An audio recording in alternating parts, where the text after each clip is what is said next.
session, and I'm sure you'll agree it's been a phenomenally stimulating and informative morning. I'd like you all to just join me in thanking Lobna Hassan, who's backstage and has worked really hard on putting this program together. So thank you, Lobna. So the world may be plagued by fake news, but outlets like AJ Plus are in the business of building trust, especially on social media. Its content has a whopping 600% engagement on Facebook. We asked the journalists there to share with us the challenges of building a social newsroom.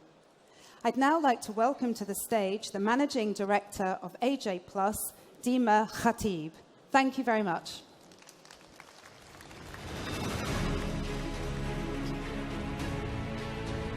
Hola, bon dia. You're all on Instagram. Hi, everyone. Hello, bon dia. I love to say Lisboa. I just learned how to say it like the local way, Lisboa. It's very musical. So I hope all of you follow AJ Plus. Anybody here who doesn't follow AJ Plus? Anyone?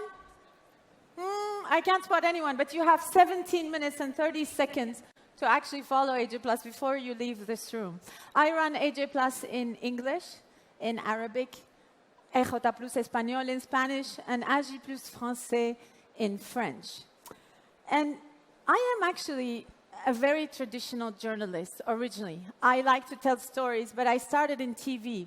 And my belief in journalism led me to actually do this kind of stuff that you see. This was in Venezuela.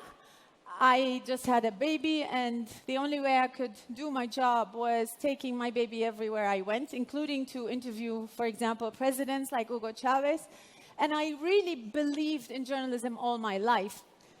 Even though I moved to online, I took those same beliefs from the television journalism, which is traditional, to online. And one of the main things that worry me about journalism today is the sources, verification. So we've seen how social media exploded during Arab revolutions, and anybody became a journalist. But what we needed is to give people credibility when telling a story by building trust. So I'm going to tell you how we build trust in AJ Plus. Do you think this is real? Anyone? It's not. Can you see the people who are taking a picture? It looks actually so real. People seem to be taking picture of it as if really there was a car, but somebody just photoshopped that into the picture. Do you think this is real? Actually, it is. And anybody could have photoshopped a lion into the street. How would you know what is real and what is not real when online photos, information, and videos circulate like fire? They go viral, especially when they're not so real, because they are so fantastic when they're not real. And people tend to believe what they like to believe, even when it's not real. That's actually where the problem is. So we at AJ Plus thought it's very important to do our job as journalists and not let media organizations go, okay, building a story on a video and then putting a disclaimer at the end. Have you seen that? Where it says, oh, we have not been able to verify the source of this video. So why are you posting an article about a video if you cannot verify it, if you are the journalist? That's not acceptable for me as a journalist. Since I come from the Middle East, I want to show you this picture. I'm sure you all heard of Jamal Khashoggi, a Saudi journalist who was critical to the Saudi government, walked into the consulate of his country in Turkey, and was missing got missing. And this picture shows him actually leaving the consulate.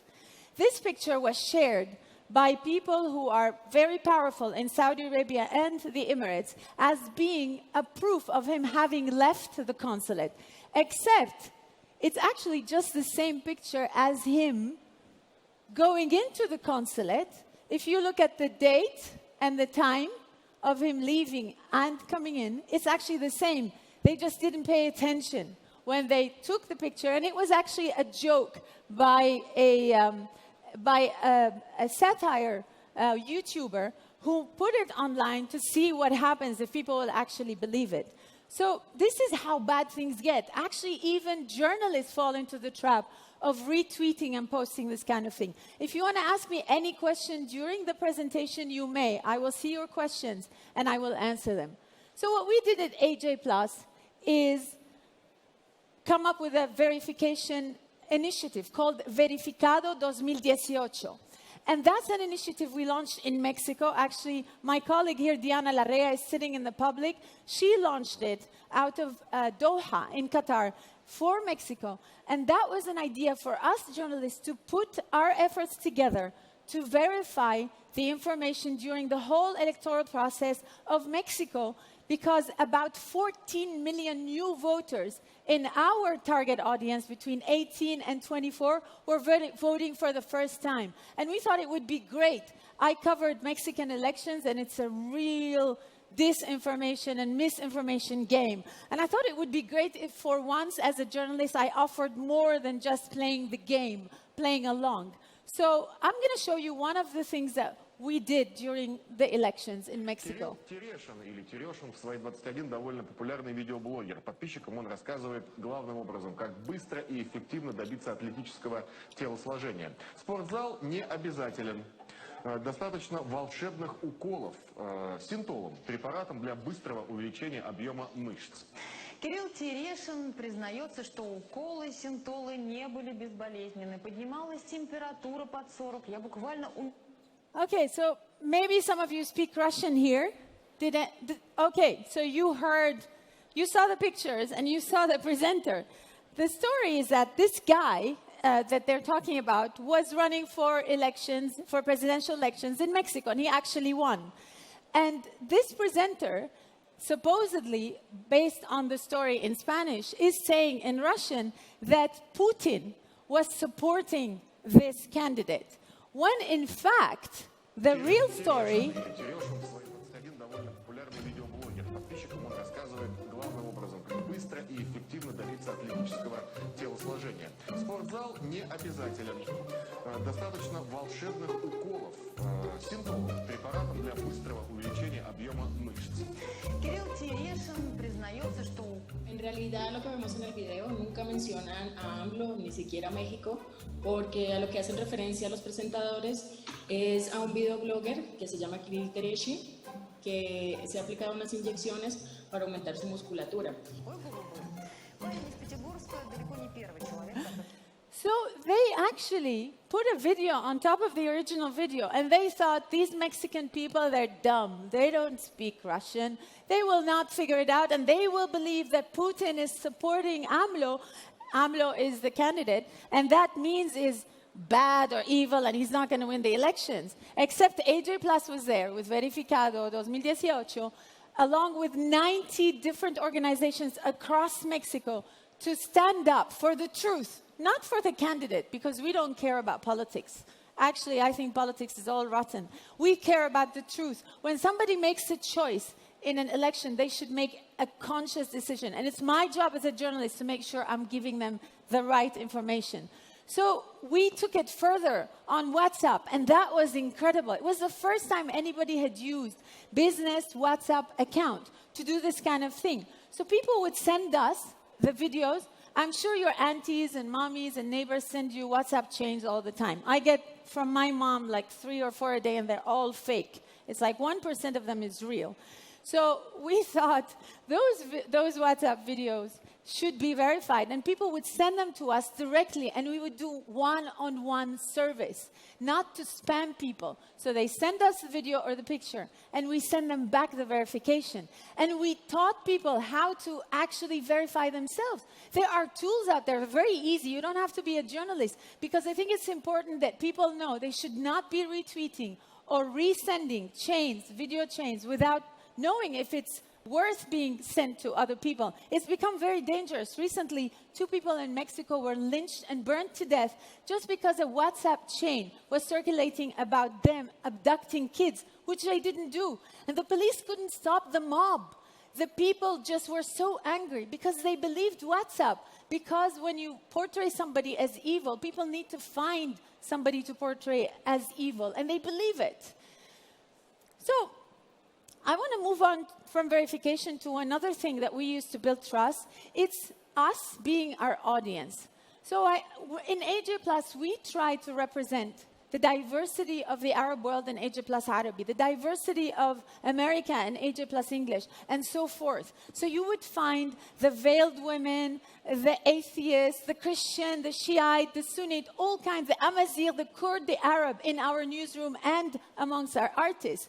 And also, because I am a female leading this project, and I'm the only female executive in Al Jazeera Media Network, I think what happened is that naturally women felt that they could have a real opportunity, no sexual harassment, no sexual prejudice, no sexual favors, no discrimination, that they flourished naturally. I didn't put a quota, and suddenly we got to this percentage across AJ Plus, all of the AJ Pluses, including in the Arab world, and that did magic on our platforms. Suddenly we found that our content, because at the level of decision-making, we're also 50-50 leadership, female and male. So the discussions are very representative. We suddenly found that the engagement of our audience turned into more female than male, contrary to most of our competitors in all of those languages. This is on Facebook, and this is very difficult to get. You know why? Because female always find male bashers when they comment. So they get eaten up alive online, and they feel they should not be commenting as freely. But on our platforms, they do. And it's one of the things that make me most proud, being a female leader in Al Jazeera Media Network. So being our audience is the key to getting their trust, because they feel that we transcend from them. We tell their stories because their stories are our stories. We tell the stories that matter to the people, not to the power, because we are the people. Another thing that is very important for us to get trust is to have an impact on people's lives. Why do we do videos? I ask the journalists in the newsroom all the time, what is it that you want to tell? What's the message? It has to be a message. You can't just do a viral video. That's one of the things that I faced when I first joined AJ Plus. I couldn't understand the chicken running around viral video. That's not journalism. I didn't understand why it went viral and why we should be doing it. And it was very important for me to have a message in every video and to have impact on the smallest unit of society, like this child. He's Kurdish, from Syria, a refugee in Turkey. We told his story. He looks like he's 70 years old, but he's actually just 7 in this picture because he has a rare disease. So when we told his story, the video went viral in Arabic, in English, and in Spanish. And it got like more than 100 million views. And engagement was so high and sharing. So people started collecting funds for him and campaigning to get him out of Turkey. He had no passport.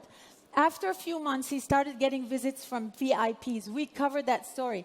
And today, I'm very happy to say, he's in Austria. He said something in our video. He said, my wish in life is to go to school. The kids, when they see me at school, they don't accept me. I want to be a doctor so I could help people like me. He's going to school today in Austria, thanks to the money that people collected after they saw our video. These are the kind of stories that make me feel proud as a journalist and make me stick even more to using social media as means to practice journalism. It doesn't matter whether it's on TV or on paper or social media, or tomorrow maybe it's be in our eyes, maybe in our sunglasses, or wherever it is going to be. Technology is only the means. If you have a message and you have content and you have impact, then use the technology to your advantage so you can tell stories that matter to the people and that may change their lives. I'll be very happy to take your questions before I stop. Otherwise, I'll continue talking. I'm not sure where I'm supposed to see the questions. Oh, yes, we use Google image reverse search every day. Is it difficult to balance the need for trust with the government? Oh, that's a great question. Yes, we are financed by the state of Qatar, obviously, but I'm very... I always give the BBC as an example, also France 24. They're financed by the state as well, and they manage to do professional journalism. We stand up for our journalism. We have an editorial line. We are proud and do not shy from editorial line. And I don't claim that we are neutral. I don't think anybody can be neutral. And whoever claims they're neutral, they are living an illusion. After 20 years in journalism, I know that as a journalist, you're a human being. You're subjective. You have experience and you have a background. You can try and be objective, but not neutral. The most important thing is you being professional and honest. So if I am writing an opinion piece, I should say it's an opinion piece. I should not fool people into thinking it's fact when it's not. If I have an editorial line that stands up for the less privileged against the more privileged, then I should be proud of that, and I should not try and be in a gray area. I should stand up with protesters, stand up for them when they're being shot at, and not give more airtime to the power that's shooting them, because it's not fair. And I'm a journalist. I'm there to empower the less privileged. So is it difficult? I find it, I sort of know how to navigate that. And I must say that we have a lot of freedom in AJ+. I fight for it too within the network, and the network supports me in many ways. But also our journalists are really great, and our artists are really great.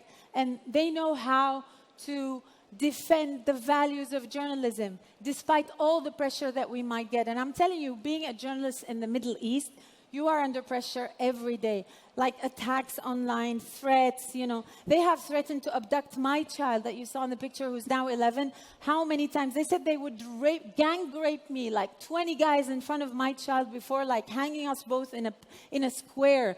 They've said they would chop me up like Jamal Khashoggi was chopped up, and they asked me which music I want to hear. This is the kind of pressure you're under. So the government subsidized situation is actually very easy to manage compared to a lot of pressure you get. Yes, I have been threatened. That was an question which I didn't see.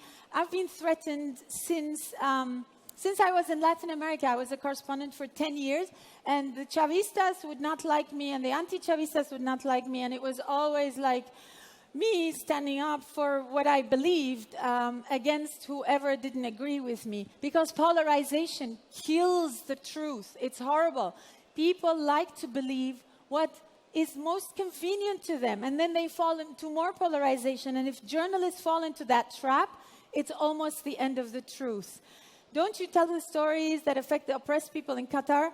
I don't know who asked this question. I don't think the people in Qatar are very oppressed. Maybe they are partly oppressed. I don't want to be judgmental. We do tell the stories of the people of Qatar and the people who live in Qatar. We just visit stories on workers' rights, building stadiums for the football upcoming World Cup. And we also do stories about Qataris who, for example, oppose the normalization with Israel. We do not shy from doing that from within Qatar. And it works very well for us because it's the truth, simply. I mean, stick to the truth and you'll be fine. That's what I feel. Do we use emotions to tell a story? Sometimes we do. I'm afraid. Yes, sometimes we do. But it's okay to tell that you're being emotional because you're a human being, as long as people are aware that you are being emotional. Thank you very much. I'm very happy to be here. And I hope next year there'll be other Arab women speaking to you. We have lots of amazing Arab women. I hope the summit invites them next year. Thank you.